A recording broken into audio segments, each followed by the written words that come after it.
Hi friends, ನನ್ನ ಹೆಸರು ಮಹೇಶ್ ಅಂತೇಳಿ. ಇವತ್ತು IPL ಮ್ಯಾಚ್ ನಡೀತಾ ಇದೆ. ಯಾವ್ಯಾವ ನಡೀತಾ ಇದೆ ಅಂತಂದರೆ ಚೆನ್ನೈ ಸೂಪರ್ ಕಿಂಗು ಮತ್ತು ಪಂಜಾಬ್ ಕಿಂಗ್ಸ್ ಮ್ಯಾಚ್ ನಡೀತಾ ಇದೆ. ಇದರಲ್ಲಿ ಯಾರು ವಿನ್ ಆಗ್ತಾರೆ ಅನ್ನೋದು ನಾನು ಸಂಕ್ಷಿಪ್ತವಾಗಿ ಹೇಳ್ತಾ ಹೋಗ್ತಿದ್ದೀನಿ. ಚೆನ್ನೈ ಸೂಪರ್ ಕಿಂಗ್ ನೋಡೋದಾದರೆ ತವರಿನ ಪಿಚ್ಚಲ್ಲಿ ಪಿ ಚಿದಂಬರಂ ಸ್ಟೇಡಿಯಂದಲ್ಲಿ ನಡೀತಾ ಇದೆ. ಮತ್ತು ಪಂಜಾಬ್ ಕಿಂಗ್ಸು ಮ್ಯಾಚ್ ನಡೀತಾ ಇದೆ. ಎರಡೂ ನಡೀತಾ ಇದೆ. ಇದರಲ್ಲಿ ಯಾರು ವಿನ್ ಆಗ್ತಾರೆ ಅನ್ನೋದು ನಾನು ಸಂಕ್ಷಿಪ್ತವಾಗಿ ಹೇಳ್ತಾ ಹೋಗ್ತೀನಿ. ಈ ಹಿಂದೆ 2022ರಿಂದ ಒಟ್ಟು ಟೋಟಲ್ 7 ಮ್ಯಾಚ್ ನಡೆದಿವೆ ಚೆನ್ನೈ ಸೂಪರ್ ಕಿಂಗು ಮತ್ತು ಪಂಜಾಬ್ ಕಿಂಗ್ಸ್.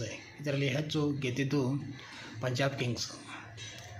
6 ಪಂಜಾಬ್ ಕಿಂಗ್ ಗೆದ್ದರೆ 1 ಚೆನ್ನೈ ಸೂಪರ್ ಕಿಂಗ್ ಗೆದ್ದಿದೆ. ಇದರಲ್ಲಿ ಯಾರು ವಿನ್ ಆಗ್ತಾರೆ ಅಂದರೆ ನೋಡೋದಾದರೆ ಪಂಜಾಬ್ ಕಿಂಗ್ಸ್ ವಿನ್ ಆಗುತ್ತೆ. ಈ match Punjab Kings match win ಆಗುತ್ತೆ. ಓಕೆ ನೋಡಿ, ಥ್ಯಾಂಕ್ ಯು.